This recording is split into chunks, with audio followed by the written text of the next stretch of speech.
Hello guys, welcome back to another video. तो guys, इस video में हम लोग डिस्कस करने वाले हैं श्री रेणुका शुगर के बारे में। तो गाइस, जो लोग इस कंपनी को फॉलो करते हैं उन लोगों को पता है कि कंपनी जो है आज ऑलमोस्ट अपर सर्किट में, या तो फिर आप लोग बोल सकते हो पहले जब मार्केट ओपन हुई थी तब इसमें ट्रेडिंग हो रही थी, लेकिन लास्ट में ये कंपनी अपर सर्किट टच कर गई। तो गाइस, क्या आप लोग को अभी बाई करना है? बाई करने के लिए सही मौका है या नहीं, उसके बारे में हम लोग इस वीडियो में डिस्कस करेंगे। और अगर आप लोग बाई करते हैं तो फ्यूचर के क्या टारगेट्स रहने वाले हैं उसके बारे में हम लोग इस वीडियो में डिस्कस करेंगे। लेकिन उसके पहले हम लोग दो पॉइंट्स और कवर करेंगे आज की। एक बार वॉल्यूम डिटेल में वॉल्यूम एनालिसिस करेंगे, और उसके साथ साथ जो लोग फर्स्ट टाइम मेरा श्री रेणुका शुगर के ऊपर वीडियो देख रहा है उन लोगों के लिए एक बार फिर से फंडामेंटल एनालिसिस कर दूंगा फटाफट कि company long term and short term के लिए कैसी है। अगर आप लोगों ने मेरा पहले वाला श्री रेणुका शुगर की वीडियो देखा है तो ये पार्ट आप लोग स्किप भी कर सकते हो, या तो फिर आप लोग फिर से देख सकते हो फॉर एजुकेशनल पर्पस। पहले हम लोग कवर करेंगे फंडामेंटली कैसी है, उसके बाद हम लोग डिस्कस करेंगे वॉल्यूम एनालिसिस के बारे में। उसके बाद हम लोग ये जो मेन टॉपिक है आज की वीडियो की कि कहाँ पे बाई करके चल सकते हो, कि अभी बाई कर सकते हो या नहीं, और अगर बाई करते हो तो टारगेट्स क्या निकल के आ रही है उसके बारे में डिस्कस करेंगे। तो चलिए देखते हैं। तो गैस, फटाफट से एक बार फंडामेंटल एनालिसिस कर देता हूँ कंपनी की।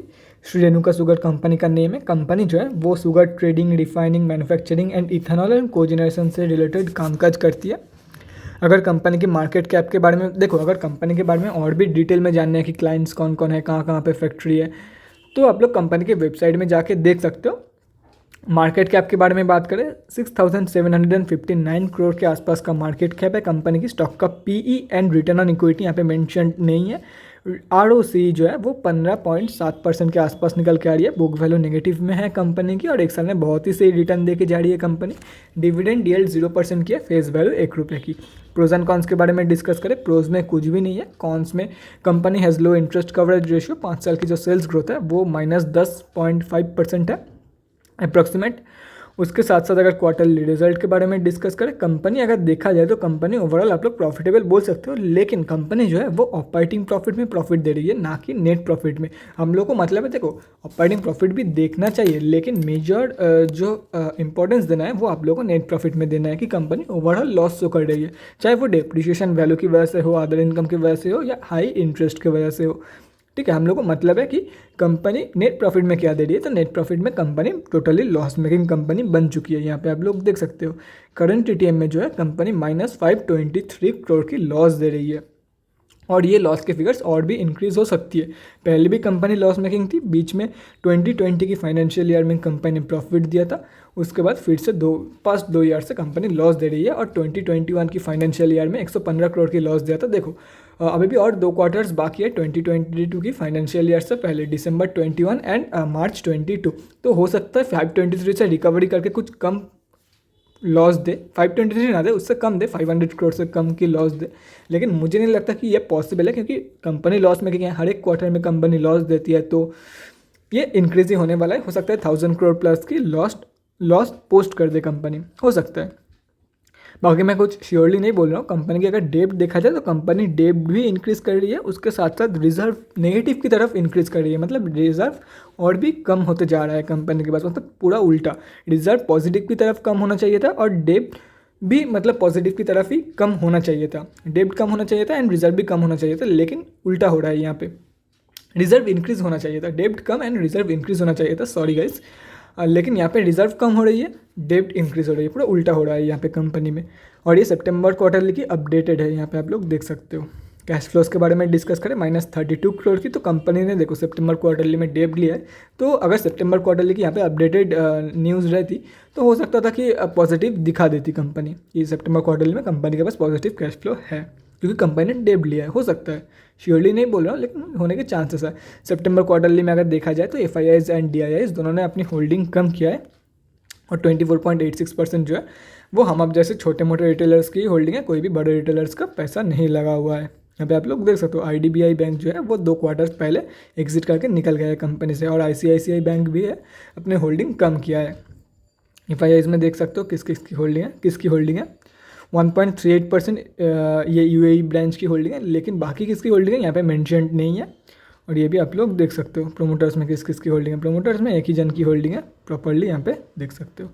तो गाइस, बहुत लोग श्री रेणुका शुगर को मल्टीबैगर मानते हैं, लेकिन देखो स्टॉक मार्केट एक ऐसी जगह है जहाँ पे कोई भी रिस्क आप लोग अफोर्ड नहीं कर सकते हो। हाँ, जिन लोगों की कंपनी के ऊपर भरोसा है आप लोग डेफिनेटली बाय करके चल सकते हो। कंपनी इथेनॉल भी प्रोड्यूस करती है और इथेनॉल ब्लेंडेड फ्यूल भी फ्यूचर में आने वाली है, तो आप लोग डेफिनेटली बाय करके चल सकते हो अगर आप लोगों को लगता है कि कंपनी मल्टीबैगर है। लेकिन मुझे नहीं लगता कि कंपनी मल्टीबैगर है। कंपनी देखो, मैं टोटली जो है वो फंडामेंटल एनालिसिस या तो फिर हिस्ट्री के पास्ट एक्शंस के ऊपर डिपेंड करके मैं अपना राय बोलता हूँ या तो फिर मैं अपना माइंडसेट बनाता हूँ कि कंपनी में पैसा लगाना है या नहीं लगाना है।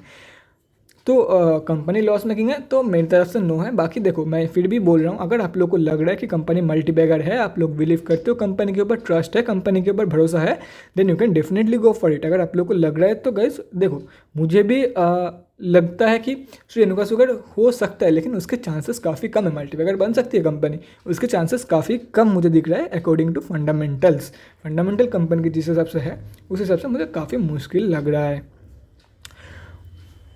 तो बाकी आप लोगों के ऊपर है, एंड शॉर्ट टर्म ट्रेडिंग आप लोग कर सकते हो, उसके साथ साथ स्विंग ट्रेड तो आप लोग कर ही सकते हो। अभी बात करते हैं सेकंड पॉइंट, वॉल्यूम एनालिसिस के बारे में, तो चलिए वो भी देख लेते हैं।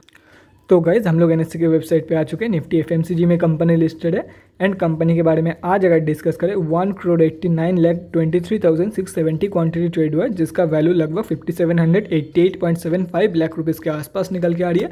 और यहाँ पे आप लोग साफ देख सकते हो आज जो है अपर प्राइस बैंड या तो फिर आप लोग जिसको अपर सर्किट बोलते हो उसमें क्लोजिंग हुई है। डिलीवरी परसेंटेज के बारे में डिस्कस करें 54.56% डिलीवरी परसेंटेज निकल के आ रही है। मतलब स्लाइटली आज इंट्राडे से डिलीवरी ट्रेड्स ज़्यादा लिया गया है।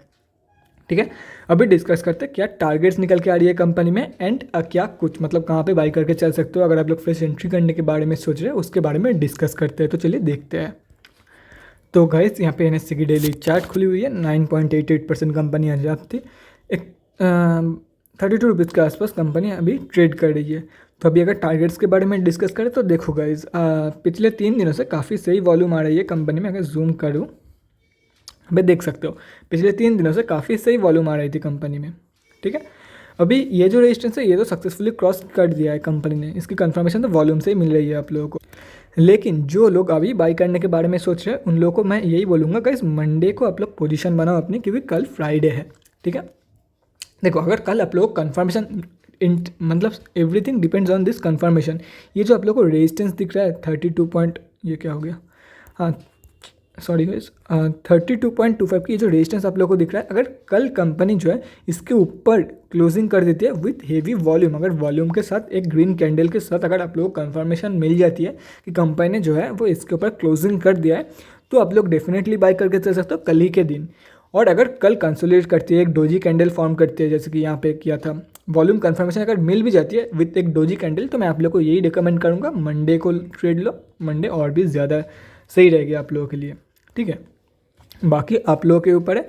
देखो अगर कल एक ऐसा वाला ग्रीन कैंडल विद वॉल्यूम अगर यहाँ पे मिल जाती है तो कल ही बाय करके चलो, लेकिन वेट करना एटलीस्ट 30 मिनट्स के कैंडल पे। यहाँ पे ये जो लेवल है 32.25 के ऊपर सस्टेन होना चाहिए। एटलीस्ट दो 30 मिनट्स के कैंडल 32.25 के ऊपर बना रहना चाहिए, या तो फिर 4 15 मिनट्स की कैंडल 32 एकदम, मतलब ये नहीं है कि एक बार 30 मिनट्स की कैंडल यहाँ पे या तो फिर एक बार 15 मिनट्स की कैंडल यहाँ पे हो गया, उसके बाद आधा घंटा बाद यहाँ पे और एक 15 मिनट्स की कैंडल 32.25, नहीं, एक ही सीरीज़ में या तो फिर एक ही सीरीज़ में 30 मिनट्स की 2 कैंडल यहाँ पे होना चाहिए, तभी आप लोग एंटर करोगे। या तो फिर मैं आप लोग को बोलूँगा कल के लिए वेट करो, कल 1 डे का कैंडल अगर इसके ऊपर क्लोजिंग कर देती है तो मंडे को ट्रेड लो आप लोग। और अगर आप लोगों को कल ही ट्रेड लेना है तो 2 एकदम कंजिक्यूटिव, अगर मतलब एक ही साथ फर्स्ट 30 मिनट्स में हो गया, मान लो कि अभी 12 बजे है और आप लोग ट्रेड लेने के बारे में सोच रहे हो, 12 to 12:30 की जो कैंडल है वो 32.25 के ऊपर क्लोजिंग हुआ, लेकिन 12:30 to 1 का जो कैंडल है, 1 बजे का जो कैंडल है वो 32.25 के नीचे क्लोजिंग हो गया, तो नहीं लेना है ट्रेड। ठीक है, तो नहीं लेना है। अगर 1 बजे की जो कैंडल है, मतलब 1 घंटा अगर इसके ऊपर कंटिन्यूसली 32.25 के ऊपर अगर 1 घंटा कंटिन्यूसली रही तो आप लोग डेफिनेटली बाय करके चल सकते हो। लेकिन मैं आप लोग को फॉर बीइंग सुपर सेफ अगर आप लोग खेलना चाहते हो तो मैं यही रिकमेंड करूँगा, कल 1 डे की कैंडल में अगर इसके ऊपर विद हेवी वॉल्यूम क्लोजिंग हो जाए तो ही एंटर करना। क्यों बेकार में खाली फोकट में रिस्क लेना है आप लोगों को, नहीं, क्योंकि कल वीकेंड है, मतलब कल वीक की आखिरी दिन है, उसके बाद वीकेंड है सैटरडे एंड संडे, तो कुछ भी हो सकता है उन दिनों में। हो सकता है कि कल तो इसके ऊपर एक अच्छा खासा क्लोजिंग कर दिया, हाँ, कल इसके ऊपर अच्छा खासा क्लोजिंग करती है, या तो फिर अगर आप लोगों को 12:30 या तो फिर 1 बजे के आसपास इसके ऊपर कंफर्मेशन मिल गया एंटर करने के लिए, हो सकता है जब 3 बजे या तो फिर 3:15 को ये कंपनी जो है वो नीचे गिरना चालू हो गया, तो हो सकता है ये कंपनी जो रेजिस्टेंस क्रॉस नहीं कर पाई है। तो मैं आप लोग को यही बोलूँगा कि अगर कल इंटर करना चाहते हो थोड़ी बहुत रिस्क लेके, then you can definitely go for it, क्योंकि वॉल्यूम की बहुत ही सही कन्फर्मेशन है यहाँ पे। और अगर आप लोग कल वेट करना चाहते हो, एकदम सेफ खेलना चाहते हो कि कल वेट करूँगा, कल वेट करने के बाद मंडे को मैं एंटर करूँगा कि देख लेते हैं कि कल क्या करती है कंपनी। कल अगर इसके ऊपर ऐसा वाला 1D कैंडल फॉर्म कर देती है विथ प्रॉपर वॉल्यूम, तो मैं मंडे को एक ट्रेड ले लूँगा for the targets of 38.05, 45.3 and 52.45। ठीक है, आप लोगों के जो टारगेट्स है वो है ये तीनों टारगेट्स मैंने आप लोगों को दिखा दिया है। बाकी आप लोगों के ऊपर है, सब कुछ मैंने डिस्क्राइब कर दिया क्या करना है क्या नहीं। कल अगर कोई बंदा एंटर करना चाहता है तो वो क्या कर सकता है, और अगर कोई बंदा मंडे को एंटर करना चाहता है, जो कि अकॉर्डिंग टू मी बेस्ट होगा। अगर आप लोग बिगिनर हो तो मंडे ही एंटर करो, बेकार में लालच के चक्कर में लॉस मत करवाओ अपना, बाकी आप लोगों के ऊपर है। तो guys that's it for this video, अगले वीडियो में मिलते हैं गाइज़। Thanks for watching. और गाइज़ अगर आप लोगों के मन में कोई भी डाउट या क्वेरी है स्टॉक मार्केट या किसी भी स्टॉक से रिलेटेड, तो मेरे इंस्टाग्राम का लिंक आप लोगों को डिस्क्रिप्शन बॉक्स में मिल जाएगा, जाके वहाँ पर ही मुझे DM कर सकते हो for an 1-on-1 conversation. Thanks again for watching guys, bye guys and stay safe.